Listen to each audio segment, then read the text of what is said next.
La Beatlemanía llega a los Estados Unidos. Con el sexo, las drogas y el rock and roll, los años 60 sacuden los valores estadounidenses. La ética laboral, el servicio militar y hasta la vida familiar están bajo ataque. La Guerra Fría continúa, pero para una generación es el momento de hacer el amor, no la guerra.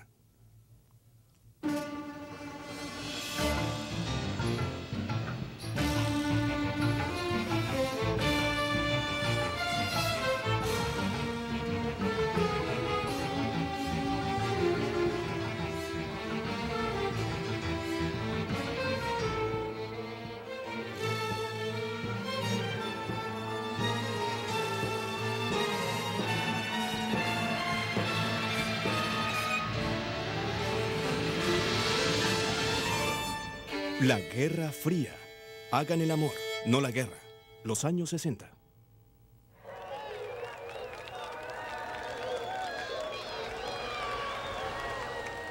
En 1960, Estados Unidos estaba en el apogeo de su prosperidad y poder. Los demócratas nominaron a Jack Kennedy como candidato para presidente, apuesto hijo de un descendiente de irlandeses multimillonario. The Kennedy family, but Jack in particular and Jackie especially as well, just seemed to be the natural fulfillment of the American political process. They seemed to be the best that the process could bring forward and represented a new and glittering age. You have to make your decision of what you want this country to be, what you want Illinois to be, how ready you are to move this country forward. That is the question which separates Mr. Nixon and myself. Kennedy brought in a sense of excitement and youth after the kind of the sleepy Eisenhower years, and almost seemed to symbolize this, youth passion. El Partido Republicano escogió al vicepresidente Richard Nixon. Compartía el espíritu anticomunista de Kennedy, pero no estaba preparado para la televisión. The whole business of presenting visuals became very, very important. The Kennedy family put up hundreds of thousands of dollars, equipped a bus. It had film crews aboard, and they would go wherever John Kennedy was appearing and film him. And then those films became a part of his advertising on television. It was the first time that had really been done in an effective and organized way. Kennedy había atacado la actuación de Eisenhower con respecto a la Guerra Fría. Y declaró ante los Estados Unidos y el mundo. Let every nation know, whether it wishes us well or ill, that we shall pay any price, bear any burden, meet any hardship, support any friend, oppose any foe, to assure the survival and the success of liberty.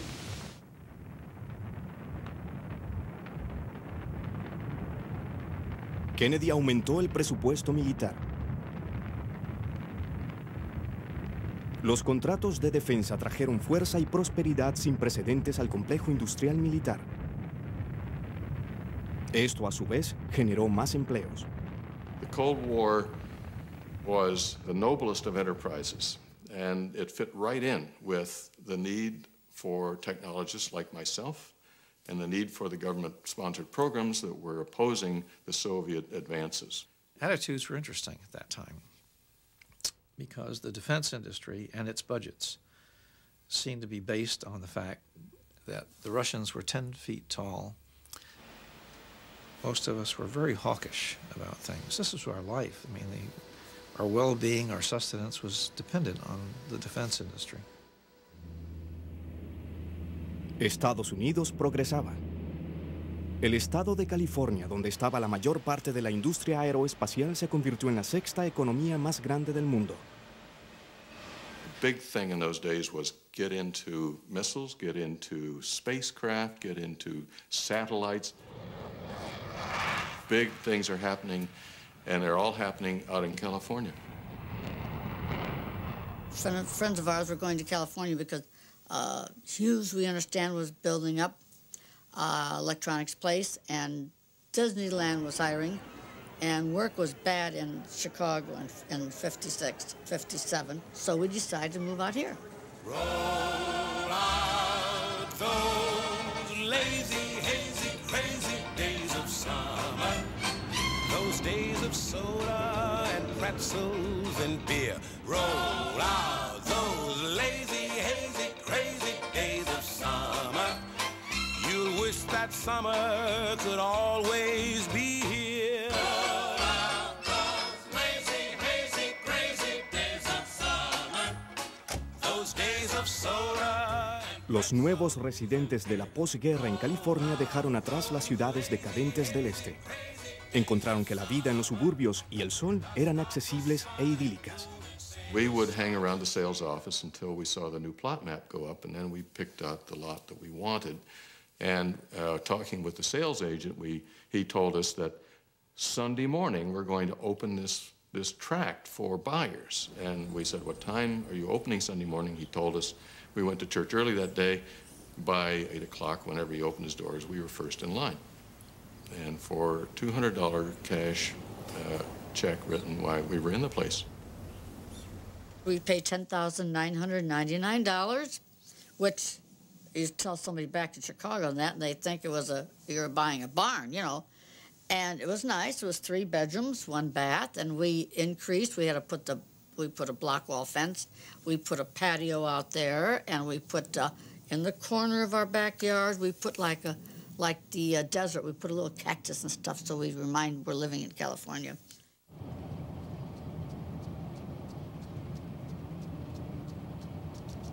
Esta buena vida no estaba disponible para todos los estadounidenses. The question came up about selling these homes to members of minorities, ethnic minorities, blacks specifically. We were assured that we did not have to worry about anything of the sort happening, that the tract simply was not selling to blacks.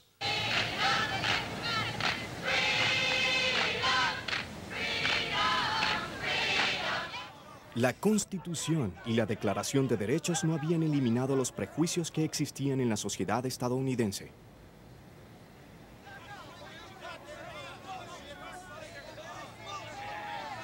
Los negros estadounidenses también querían libertad. Mientras Kennedy se refería a librarse del comunismo, ellos pedían librarse del hambre, el miedo y la humillación. We looked at racism by degree, you know. So if you lived in St. Louis, you say, well, it could have been worse. You could be in Mississippi.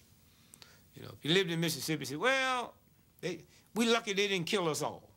That type of piece. And so consequently, and if a black person rose up and fought back, they say he a crazy nigga. Even black folks say he crazy. Now somebody had to say, hey, it's all right when something is wrong to say it's wrong. And in a democracy, if something's wrong and you say it's wrong, you can gather to petition your government to tell them it's wrong. And you know what? If you do, they might do something about it. That's essentially what the Civil Rights Movement was about. You better keep your eyes on that prize. Hold on, hold on. En muchos estados del sur, las leyes impedían que los negros y los blancos viajaran o comieran juntos, e incluso que estudiaran en las mismas escuelas. So keep your eyes on that prize. Hold on, hold on. A los negros estadounidenses se les negaba el derecho a trabajar y a votar. Los defensores de los derechos civiles que manifestaban contra las leyes injustas evitaban provocar a la policía con cualquier manifestación de agresión. Pero aún así eran golpeados.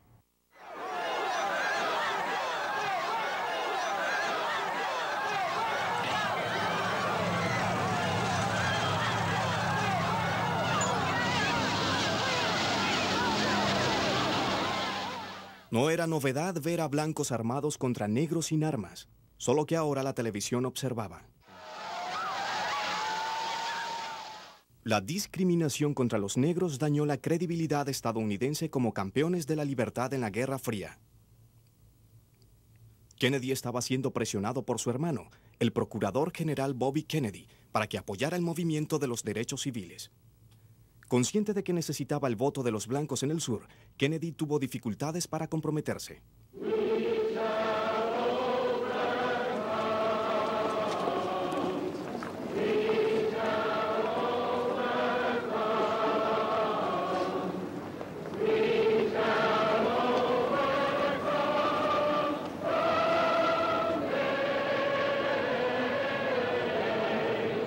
28 de agosto de 1963, la concentración por los derechos civiles en el monumento a Lincoln en Washington le exigía a la Casa Blanca que prohibiera las leyes racistas y diera las mismas oportunidades de trabajo a los negros estadounidenses.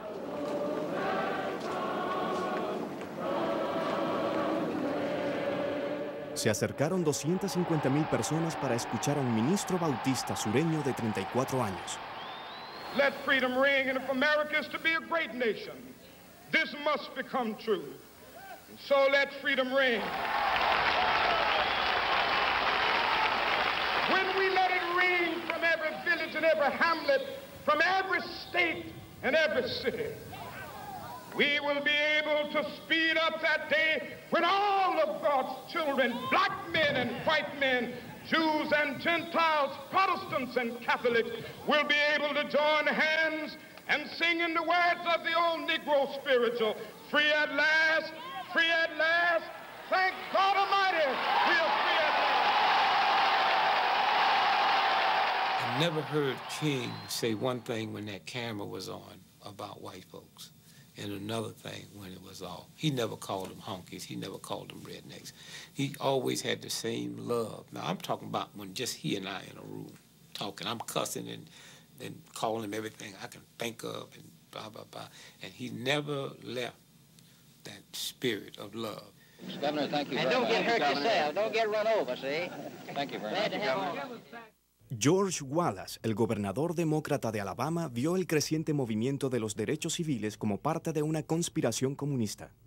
Party USA has been alert to capitalize on every possible issue or event which could be used to exploit the American Negro in furtherance of party aims.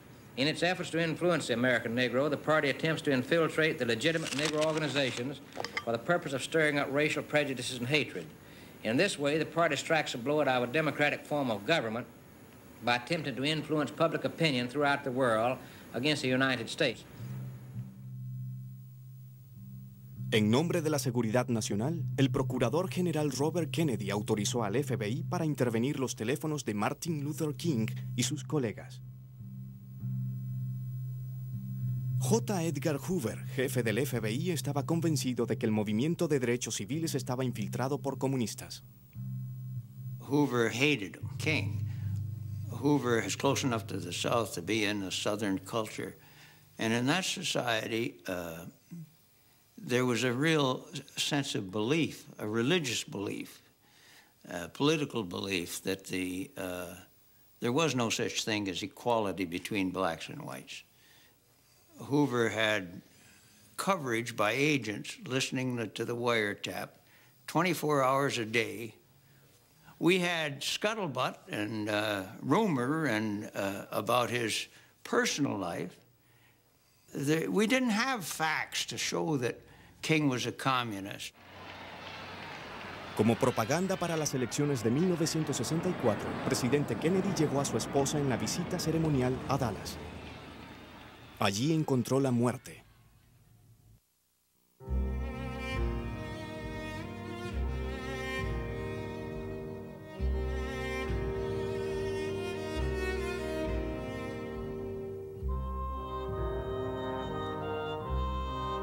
Los estadounidenses buscaban a un desconocido para culparlo por el asesinato del presidente. Existía el temor de que el asesinato fuera el inicio de un ataque comunista contra Estados Unidos. It is a sad time for all people.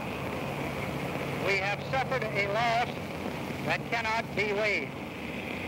For me, it is a deep personal tragedy. On the very night Johnson became president, when we flew back from Dallas on November 22nd, 1963, I was one of 3 people who sat with him in his bedroom, and that night I learned he had sketched out the Great Society of what he wanted to do. As he said, now that I got the power, I aim to use it. This administration today, here and now, declares unconditional war on poverty in America.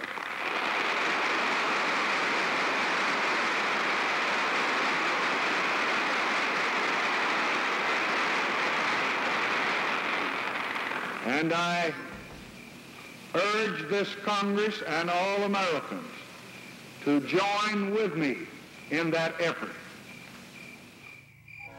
En uno de los países más ricos del mundo, millones de personas estaban viviendo en la pobreza, sin casas decentes, sin programas de salud, sin educación.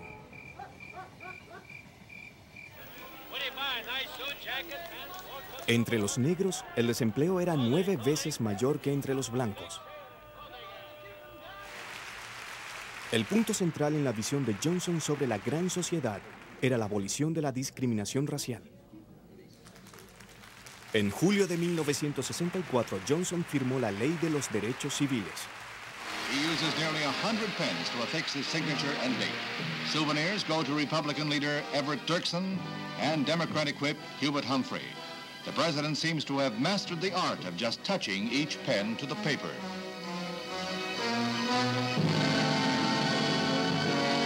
Integration leader Martin Luther King receives his pen, a gift he said he would cherish. Attention all bases, attention all bases. This is Iron Hand, this is Iron Hand.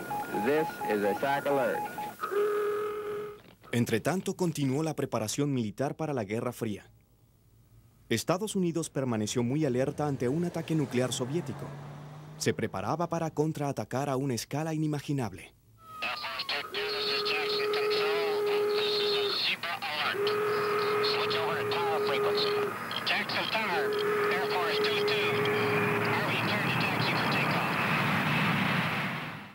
Una creciente minoría cuestionaba el costo y el efecto en la vida de los estadounidenses.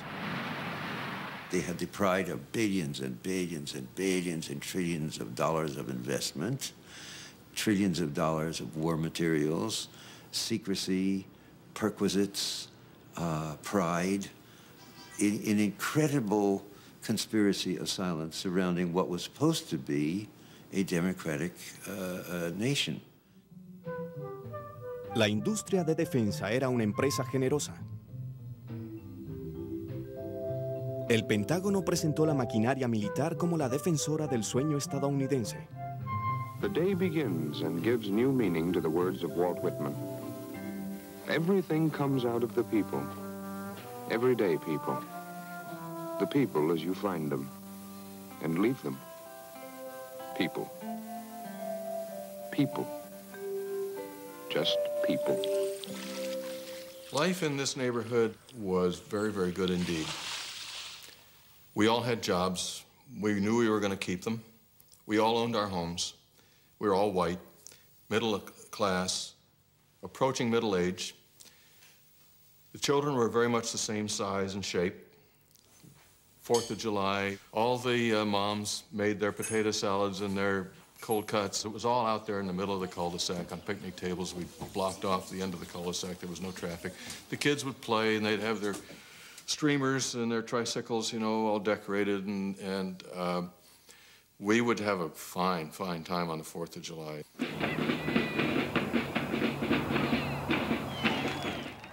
En 1964, Johnson hizo el recorrido electoral para ser elegido presidente y para construir la gran sociedad.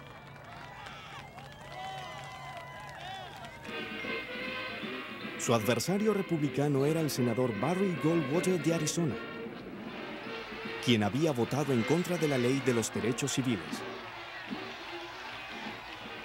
Goldwater prometió que sería duro con los soviéticos y acusó a la gran sociedad de Johnson de ser un socialismo progresista. The message of our campaign is clear. It's this: stop the spread of socialism at home and communism abroad. Los estadounidenses necesitaban algo más convincente. Goldwater sufrió una gran derrota. En el campus de Berkeley de la Universidad de California surgió el desacuerdo. There had been a long tradition in Berkeley, going back many, many years, of distributing literature and giving political speeches and setting up tables promoting your political groups right there on the campus grounds. An edict came down which said that all of that must stop. Los estudiantes siguieron las tácticas del movimiento de los derechos civiles.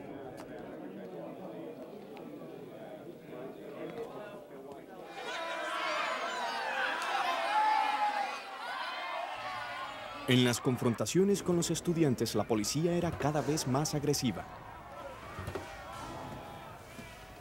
La prensa y el público les tenía poca simpatía.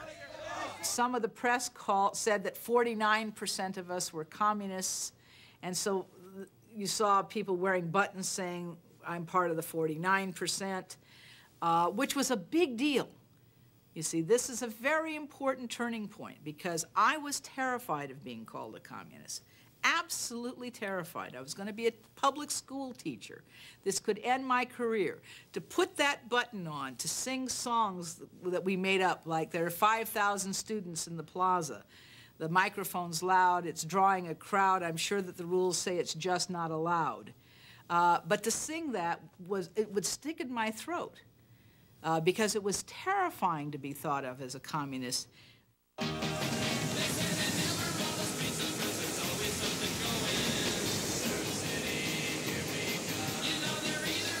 Las ideas estadounidenses sobre la libertad política eran llevadas ahora a la vida personal.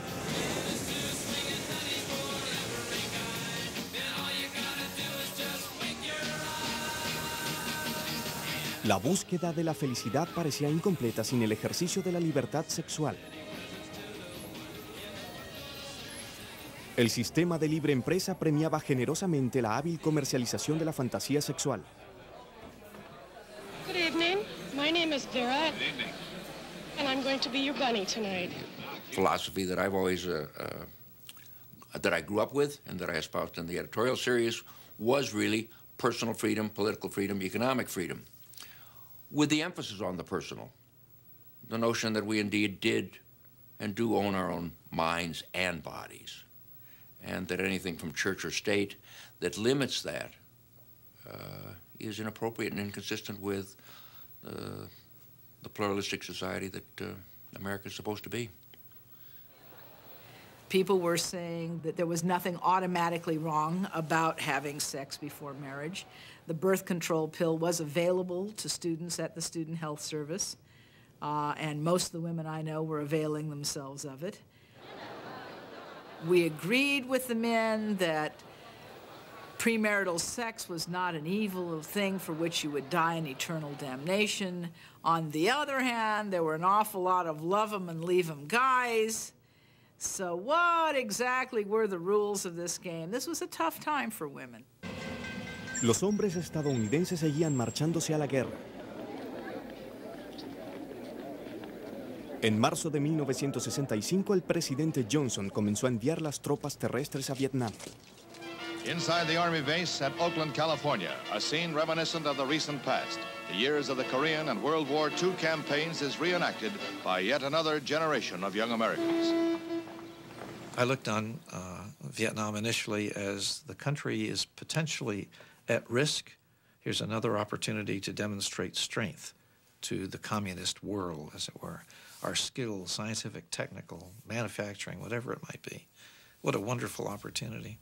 Kennedy's famous inaugural address, in which he said, ask not what your country can do for you, but what you can do for your country, was really the rallying cry for my generation, or at least a part of my generation. We were the new Romans who faced the barbarians and the frontiers of the new Rome. I joined the Marines out of that sense of patriotism, and once we were sent to Vietnam, this was all considered to be right and fitting. This is what we were supposed to do. Silver wings upon their chest, these are men, America's best. 100 men. A pesar de la extensión del reclutamiento militar, la guerra de Johnson en Vietnam gozaba del apoyo popular.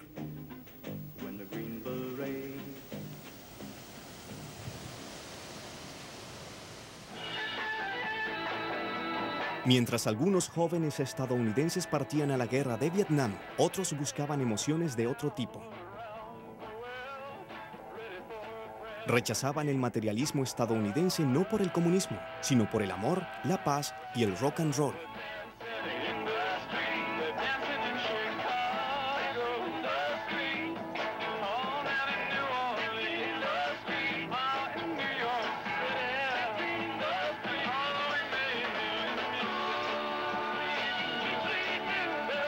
En todo el país, los hombres mayores de edad evadían la recluta.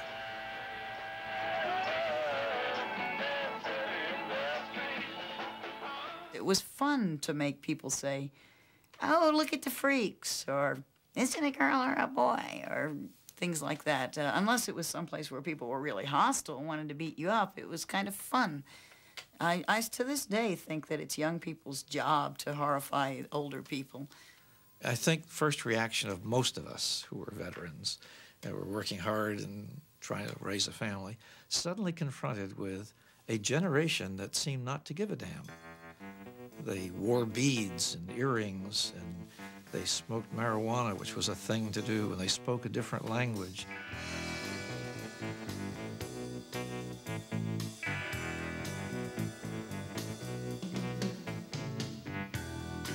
Estos jóvenes estadounidenses rechazaban la ética laboral y la monogamia por la espontaneidad, la sensualidad y las drogas psicodélicas. There was the cosmic consciousness, there was being God, there was understanding it all now, and I became, in short order, pretty impatient with the rest of the world. They're still having wars, they're doing stupid things. Generalmente los hippies hacían lo que querían. La policía, forzada a actuar como un padre severo, no sabía qué hacer. I really did think the revolution was going to happen. Not necessarily guns and blood. If pressed, I might have had a hard time saying just what I thought was going to happen. The one thing I was fond of saying was there are more of us being born and more of them dying all the time. And I really thought that all we had to do was show them. And once people realized, oh, yeah, this is a better way to live. Love is much better than war.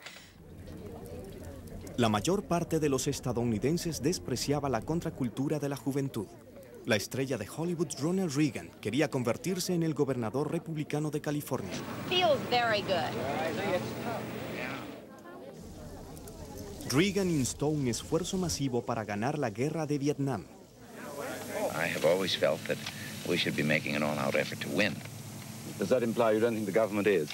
Well, I think for quite some time, and I still believe, I have agreed with those military men and those who have suggested that perhaps more of a blockade with regard to North Vietnam, the blocking of the harbor and so forth to stop the shipments of munitions in, as well as trying to intercept them on their way south, would be more effective.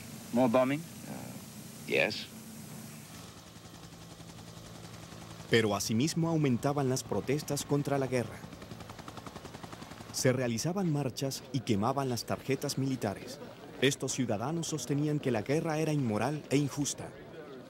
It felt like we were walking around in a large mass hallucination, sustained by all the politicians, but particularly Lyndon Johnson and later by Nixon extremely, based on lies and secrecy, sustained by the media, who were not able to, who couldn't conceive that the whole structure of the United States mentality could be so wrong and so disastrous and so earth-destroying.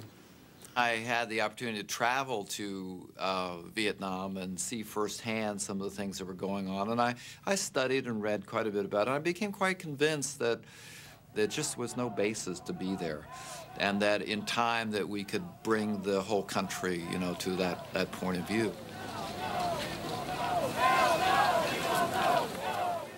En el centro de reclutamiento de Oakland, los estudiantes de Berkeley organizaron un bloqueo para impedir que los reclutas se alistaran en el servicio militar.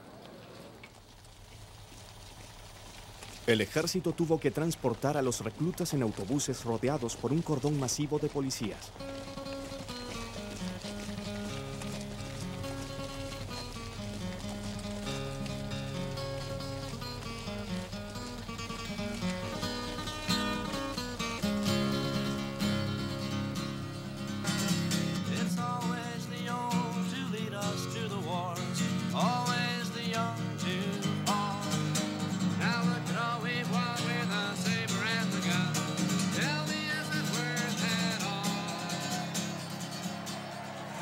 I do remember the first time I was maced. That wasn't particularly fun. It was very typical for the police lines there, and the student line is here, and there's sort of this, you know, ritualized back and forth.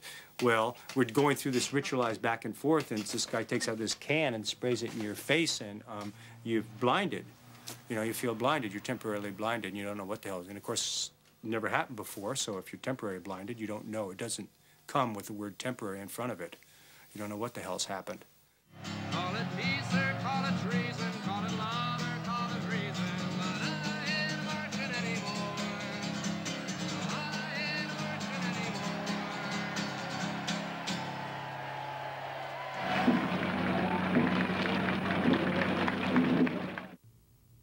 La mayoría de los estadounidenses aún apoyaba la guerra de Johnson en Vietnam.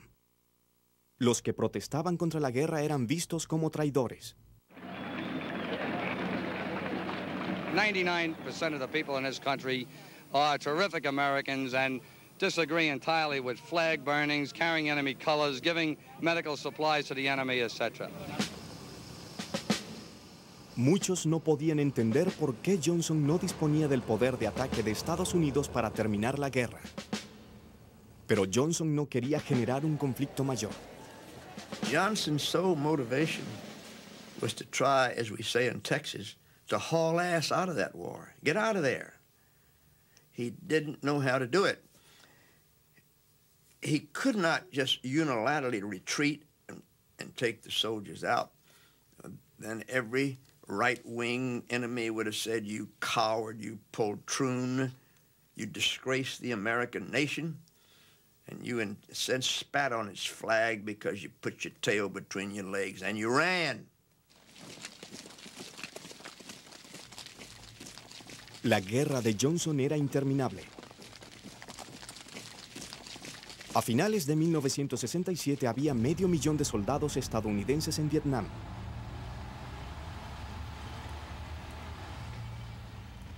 We had an anti-war rally with a focus on the fact that 28% of the people who were dying on the front lines in Vietnam were black Americans whose same rights were not being recognized in this country.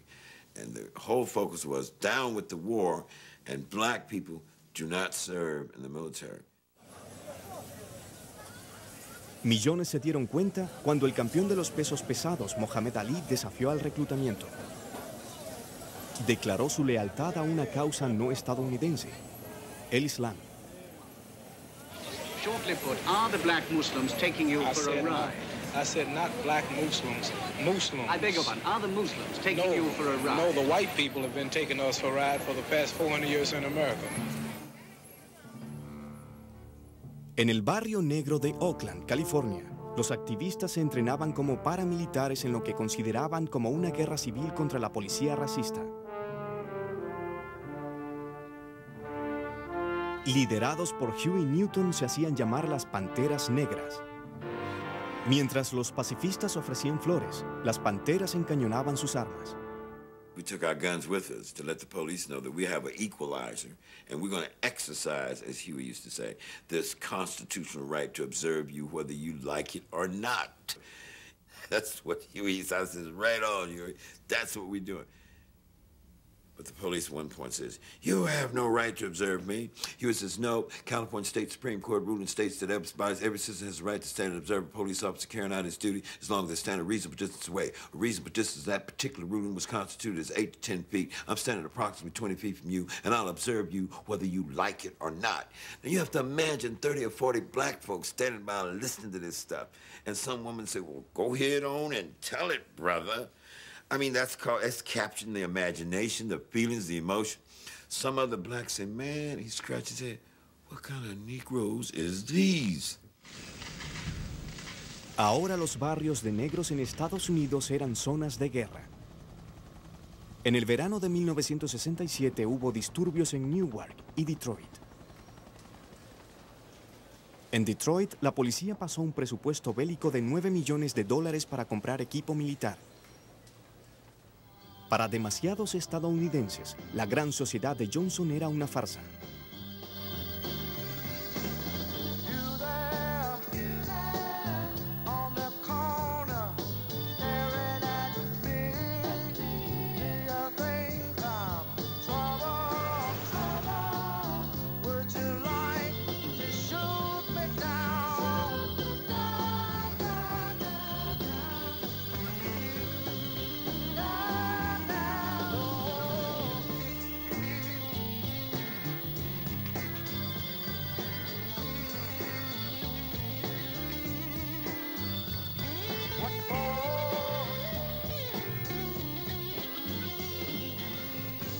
En marzo de 1968, mientras continuaban la guerra de Vietnam y los conflictos en el país, Johnson tiró la toalla y declaró que no se postularía para un nuevo periodo por la presidencia. Martin Luther King seguía buscando su sueño. So I'm happy tonight. I'm not worried about anything. I'm not fearing any man. Mine eyes have seen the glory of the coming of the Lord.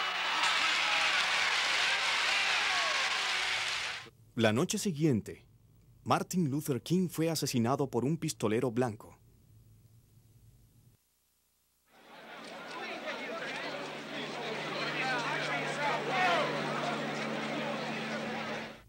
Detrás de la carroza que llevaba el ataúd de King, apareció Bobby Kennedy con la cabeza descubierta.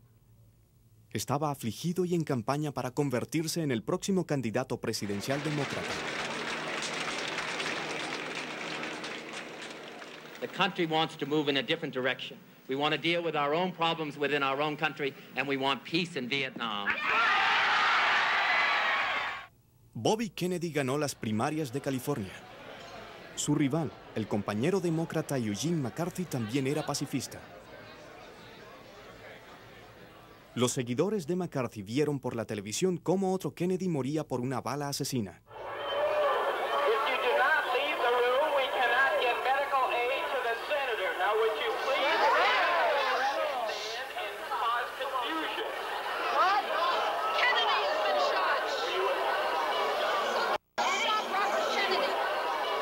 I found my wife Terry on the sofa, weeping at dawn, you know, because I realized she wasn't in bed. Where is she? I went out looking. She's on the sofa. She's weeping. And, of course, the news is still rolling, you know, and the playbacks of the assassination. And I just could not come to grips with that one. I thought this proves it, you know, that their good men are being sent to slaughter.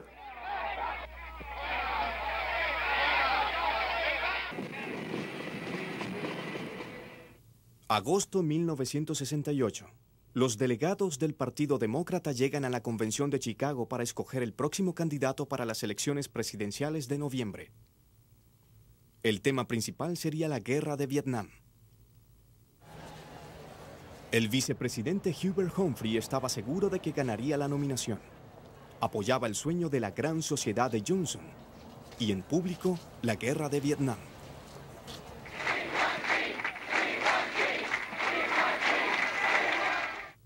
Eugene McCarthy, senador por Minnesota, mantenía vivas las esperanzas del grupo pacifista dentro del Partido Demócrata. When I moved into my headquarters in the hotel, I had Secret Service. They were very honest people. And they said, look, this room is not bugged. You can say anything here, but don't talk on the telephone because you've been tapped. We know you're tapped. Las autoridades estaban nerviosas. Se esperaban en Chicago 100,000 manifestantes pacifistas. We permit people, we don't care who they are, to come to Chicago and visit us. And we will permit people to carry on their rights as American citizens, to petition and demonstrate. But there's no person, any place, anywhere, or any thousands of them that will come to Chicago and take over our streets, our convention, or our city. The present-day politicians and their armies of automatons have selfishly robbed us of our birthright. The evilness they stand for will go unchallenged no longer. Political pigs, your days are numbered. We are the second American Revolution. We are winning. Yippee! Los manifestantes se reunieron en los parques de la ciudad preparándose para la marcha en la sala de convenciones.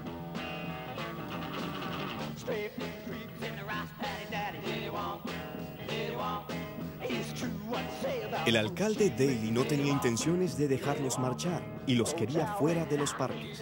They wanted a focal point, and a focal point would be the park. Daley said, you can't sleep in a park. They said, we're going to sleep in a park. That was their main focus, because they knew there'd be a confrontation. En la convención, Daley impidió que los delegados de McCarthy hablaran sobre la guerra durante la hora estelar de la televisión.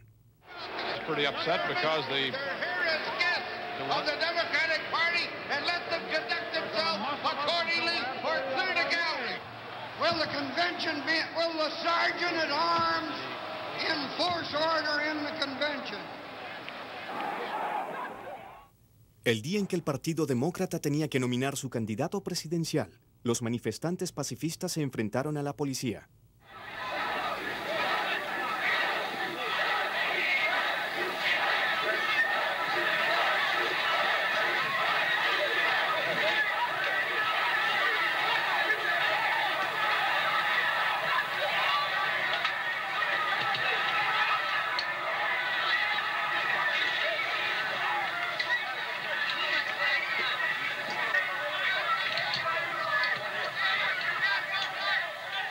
It was quite an experience, really, having, I don't know, the numbers, 40, 50 policemen yelling, "Kill Davis," with a much bigger group behind them. And the first hit was to the head and drove me to the ground. And then it was just being beaten on the back, over and over again. It was, I would say, probably the only time in my life where I really thought I might not make this.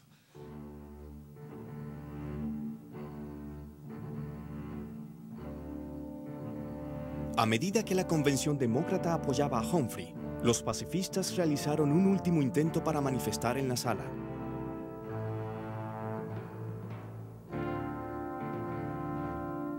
La policía los estaba esperando, a ellos y a cualquier otro que estuviera en la calle.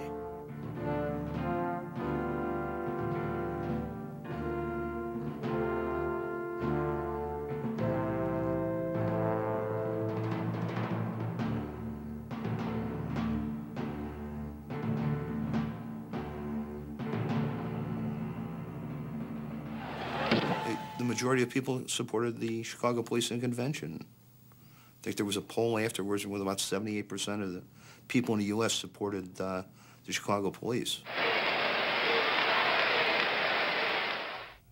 En la convención, los seguidores de McCarthy fueron superados. El vicepresidente Hubert Humphrey se convirtió en el candidato demócrata para las elecciones presidenciales de noviembre.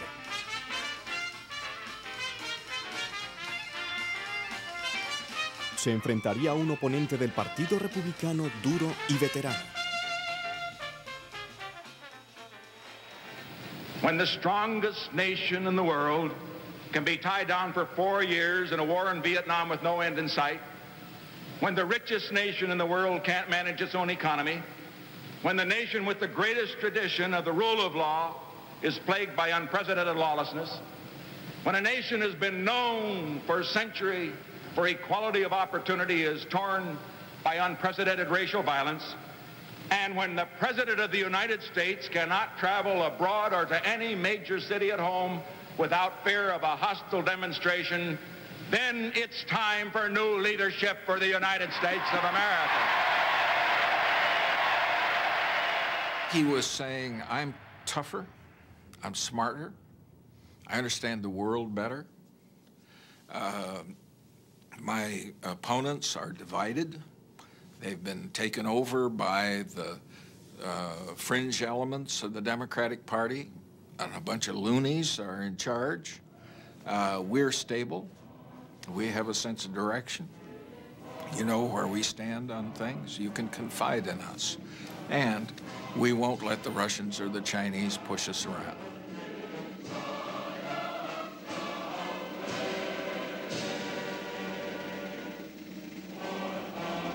El margen de victoria de Richard Nixon fue muy estrecho, menos del 1% de los votos.